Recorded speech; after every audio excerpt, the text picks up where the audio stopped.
حضور علیہ السلام پر درود پڑھنے سے انسان خود سنورتا ہے اور اللہ کی رحمتیں اس پر نازل ہوتی ہیں۔ علماء نے لکھا ہے کہ درود اللہ کی بارگاہ میں ایک دعا ہے جو اللہ کی بارگاہ میں عرض کی جاتی ہے، اے اللہ، نبی رحمت صلی اللہ علیہ وآلہ وسلم پر رحمتوں کا نزول کر۔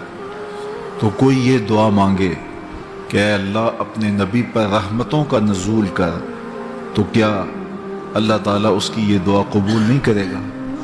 تو درود ہر صورت میں قبول ہے۔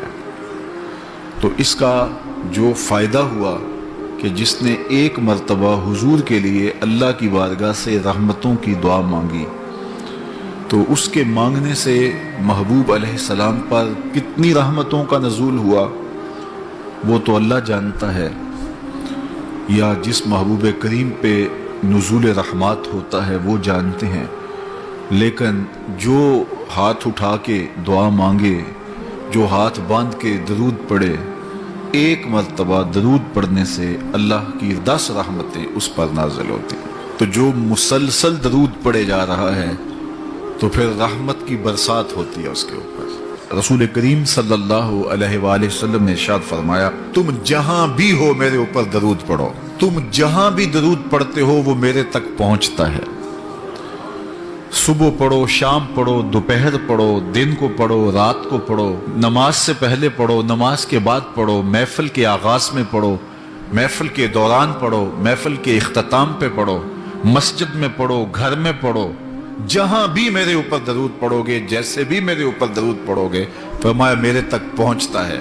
ہر شخص یہ چاہتا ہے کہ میں حضور کی قربت پاؤں، حضور کا قرب مجھے ملے، اور اگر کسی کے سینے میں یہ آرزو نہیں ہے تو اس کے سینے میں دھڑکنے والا دل کسی مومن کا دل ہی نہیں۔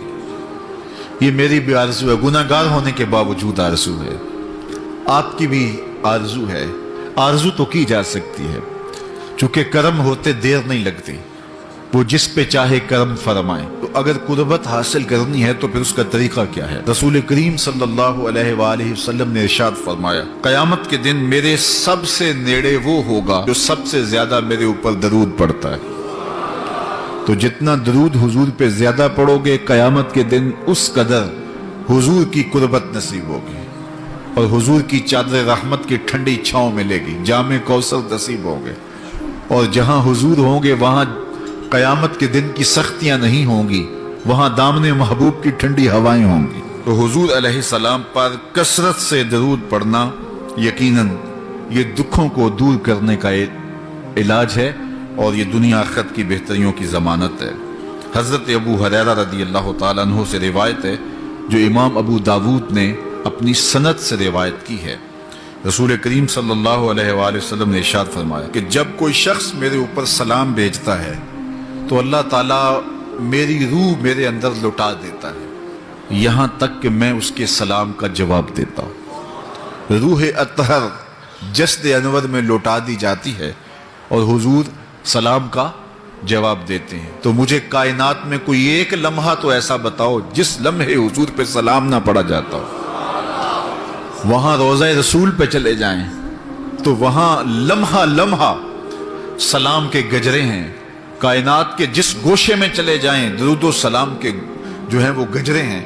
تو کوئی ایک لمحہ بھی 24 گھنٹوں میں ایسا نہیں ہے کہ جب حضور پہ سلام نہ پڑھا جاتا ہو، اور جب سلام پڑھا جاتا ہو تو حضور کی روح اطہر بدن رحمت میں ہوتی ہے اور حضور سلام کا جواب دیتے ہیں، اور جس کو حضور سلام کا جواب دے دیں، اللہ اکبر، کہ درود پڑھا کرو۔ درود حضور علیہ الصلوۃ والسلام سے جواب کا ذریعہ ہے، اور جب جواب جناب رسالت مآب صلی اللہ علیہ وسلم کی جانب سے آ گیا تو دنیا میں بھی بھلا ہی بھلا ہے، آخرت میں خیر ہی خیر ہے۔ حضور علیہ الصلوۃ والسلام نے ارشاد فرمایا، جس کے سامنے میرا ذکر کیا جائے اور وہ میرے اوپر درود نہ پڑے، وہ کائنات کا سب سے بڑا بخیل، سب سے بڑا کنجوس ہے۔ ہم بخیل تو نہیں ہیں، تو پھر پوری یکسوئی کے ساتھ چند مرتبہ حضور پہ درود شریف پڑھ لیجئے۔ حضور علیہ السلام پر درود پڑھنے سے انسان خود سنورتا ہے اور اللہ کی رحمتیں اس پر نازل ہوتی ہیں۔ علماء